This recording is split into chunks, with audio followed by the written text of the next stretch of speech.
Don't forget to subscribe my channel. Hang Duk Mana. Assalamualaikum, selamat datang lagi ke channel Hang Duk Mana. Mari kita dengar respon Datuk Kam Amir tentang isu kerajaan mahu gantung Wan Saiful 6 bulan kerana gelar Anwar korup. Lalu saya baca satu tajuk lagi. Zahid tarik usul gantung lepas Wan Saiful mohon maaf pada Agong dan PM. Okey tuan-tuan, mari kita dengar respon detail Datuk Kam Amir. Dia akan tak komen macam biasa. Semua mata perhatian rakyat tertumpu, saudara. Sebab sepatutnya hari ini, saudara, Yang Amat Hormat Datuk Seri Zahid Hamidi akan membawa usul kerajaan perpaduan, iaitu untuk menggantung ahli parlimen dari Tasik Gelugur, iaitu Wan Saiful Wan Jan, dari menghadiri sidang Dewan Rakyat selama 6 bulan. Jadi bagaimanapun setelah diminta oleh Speaker Tan Sri Johari, dia bertanya apakah Wan Saiful ni mau menarik. Kenyataannya, maka secara terbuka dia bangun menyatakan bahawa dia menzahirkan kekesalan, bahawa dia menariklah tuduhan mengatakan Anwar Ibrahim itu menyogok ahli parlimen untuk menyokongnya, dan tuduhan dia sangat terbuka, dan dia minta ampun kepada Duli Yang Mulia Yang Pertuan Agong atas kata-katanya, bahawa dia bila dia kata kerajaan ini mau membasmi ini rasuah, tapi orang yang terlibat itulah yang saban minggu menghadap Agong. Maksudnya pada Anwar Ibrahim. Jadi kesan kenyataan itulah membuatkan parlimen mau mengambil tindakan padanya. Tapi bagaimanapun Datuk Tan Sri Johari dia beri peluang sekali lagi. Bagaimana? Jadi bagaimana, apakah kamu nak tarik balik ataupun mau meneruskan? Akhirnya Wan Saiful bangun menyatakan dia minta maaf pada Dewan dan menarik semula. Jadi apa yang dia katakan itu hanyalah sekadar kata-kata yang tidak membawa sebarang makna. Kesan daripada itu, akhirnya Timbalan Perdana Menteri Datuk Seri Zahid Hamidi yang juga selaku Menteri Kemajuan Desa dan Wilayah membuat pernyataan selepas Wan Saiful buat pernyataan, maka menariklah usul untuk memecat ataupun menggantung Wan Saiful. Sebab itu keadaannya hari ini ada orang setuju, ada orang tak setuju. Tapi sebenarnya itulah sikap Datuk Zahid ni sentiasa berlapang dada. Bila orang minta maaf, kena maafkanlah. Cuma saya dengar juga kenyataan Ketua Pembangkang Tuan Hamzah Zainuddin tak ada perlu mengatakan kesudian berlapang dada Datuk Zahid itu harusnya merupakan sifat yang terbaik. Tak ada pun. Cuma cakap dia mengucapkan terima kasih kepada Speaker Tan Sri Johari kerana memberi ruang pada kesempatan kepada Wan Saiful untuk memohon maaf. Jadi usul untuk menggantung Wan Saiful ditarik semula. Dan sebab itu ahli parlimen daripada Paya Besar, itu Saudara Syahar juga memuji sikap Yang Hormat Datuk Seri Zahid Hamidi yang begitu berlapang dada untuk menarik, untuk tidaklah meneruskan cadangan untuk menggantung Wan Saiful. Ya, jadi sekarang ni katanya suasana mesti life must go on, dan kita harus move on, kena maju ke depan, bukan lagi bercakap yang bukan-bukan. Negara memerlukan santunan setiap ahli-ahli politik supaya jangan bercakap benda yang bukan-bukan, saudara. Jadi sepatutnya kita menyantuni ekonomi rakyat, mewujudkan kestabilan politik, itu sepatutnya. Tapi bagaimanapun, saudara, walaupun di parlimen hari ini tak adalah Wan Saiful ni digantung, namun Suruhanjaya Pencegahan Rasuah masih lagi memberi tempoh sehingga hujung minggu ini kepada ahli parlimen Tasik Gelugur Datuk Wan Saiful untuk kembali untuk tampil ke SPRM bagi membuat laporan berhubung dakwaannya bahawa beliau disogok untuk menyokong Perdana Menteri. SPRM, parlimen satu hal, SPRM satu hal lain lagi. Jadi menurut Ketua Pengurusi Perusahaan SPRM Tan Sri Azhar Baki, kalau Wan Saiful tidak buat demikian, pihaknya akan mengambil satu tindakan terhadapnya. Tapi tak tahulah, dia tak sebutlah nak buat apa tindakannya. Jadi setakat saat ini katanya dia merujuk pada pejabat SPRM dan pegawainya, Wan Saiful belum datang lagi ke SPRM. Dia pergilah, jelaskan. Sebab SPRM dia tak peduli. Walaupun parlimen sudah pun memaafkan, menarik usul untuk menggantung beliau, tapi kalau benar ada berlaku ataupun sebagaimana apa yang didakwa oleh Wan Saiful, maka dia akan diambil tindakan undang-undang. Itu keadaannya, saudara. Baik, saudara. Bagaimanapun, selain daripada itu, kita sekarang ni di saat-saat untuk mara ke depan dari segi sektor ekonomi dan sebagainya. Sebab itu saya amat berbangga dengan Yang Amat Berhormat Menteri Besar Selangor, Datuk Seri Amiruddin Syahri.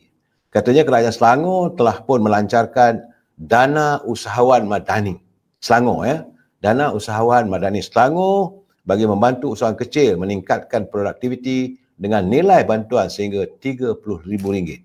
Jadi katanya usahawan di Selangor bolehlah pergi ke pejabat daerah yang mahu menjalankan usahawan dan sebagainya.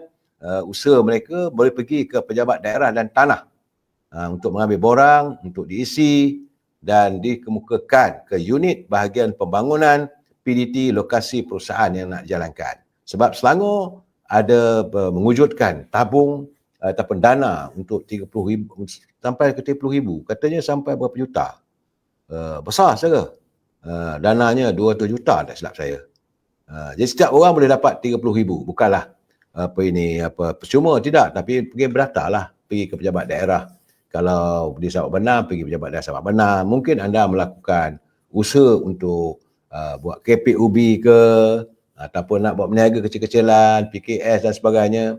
So, Dana Usahawan Madani dilancarkan oleh Yang Amat Berhormat Datuk Seri Amir Syahri. Alhamdulillah.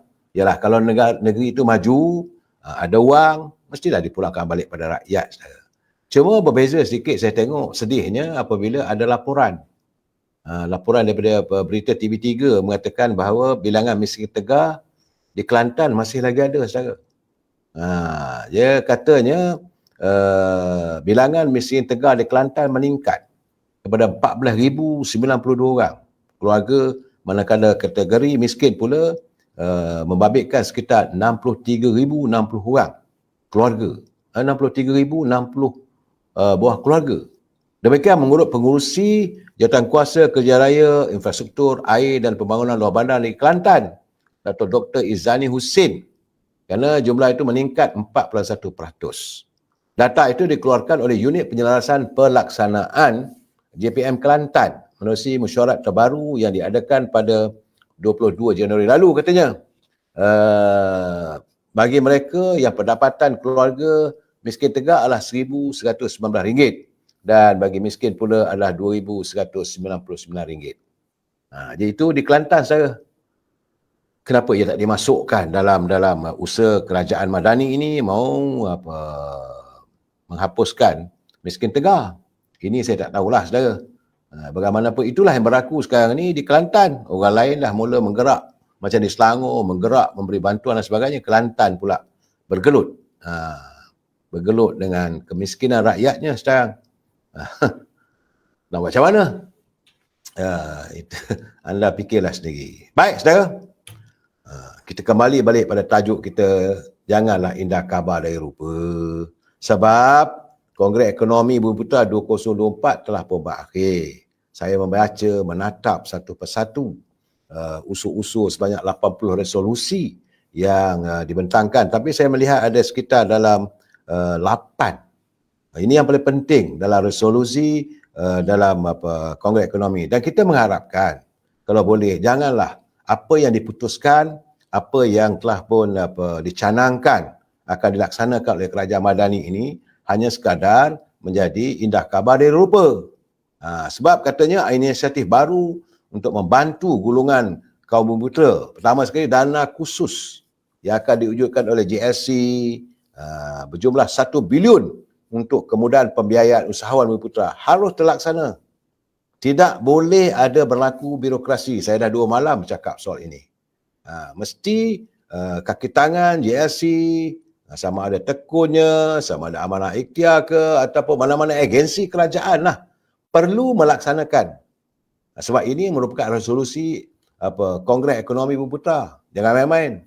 Sebab kita tidak mahu apa yang berlaku dulu setelah diputuskan dalam Kongres Ekonomi Bumi Putra untuk mewujudkan dasar ekonomi baru, akhirnya terhalang begitu saja. Kita mengharapkan kali ini biarlah kaki tangan JLC, kaki tangan kerajaan lebih jujur untuk melaksanakan. Jangan indah khabar dari rupa. Kemudian PNB dan PHB akan menjadi peneraju bagi pembangunan komersial di tanah reserve Melayu.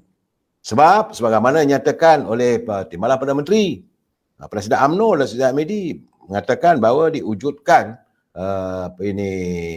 yayasan untuk tanah reserve Melayu.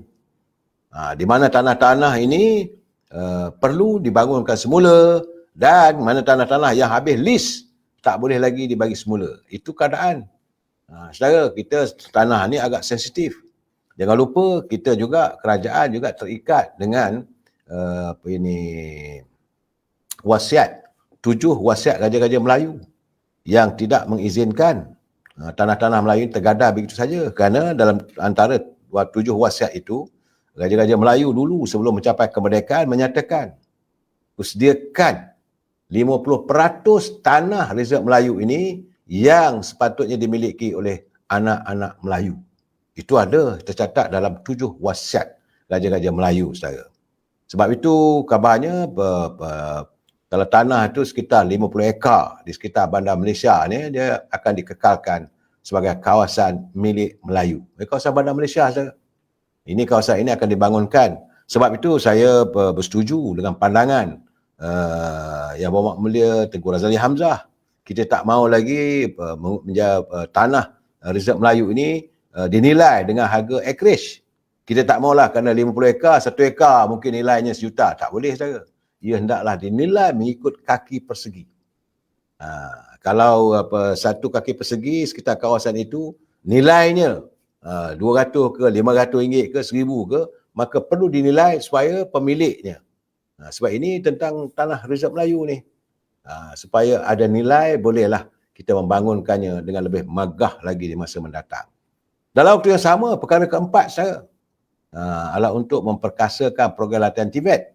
Sebab tadi pun telah pun dijawab di Parlimen yang Amat Berhormat Datuk Seri Zahid Hamidi menekankan bahawa kerajaan memberi jaminan bahawa pelajar-pelajar lepasan Tibet boleh dapat gaji lebih RM4,000. Tapi bagaimanapun penglibatan GSC, GLIC, swasta, dewan perniagaan.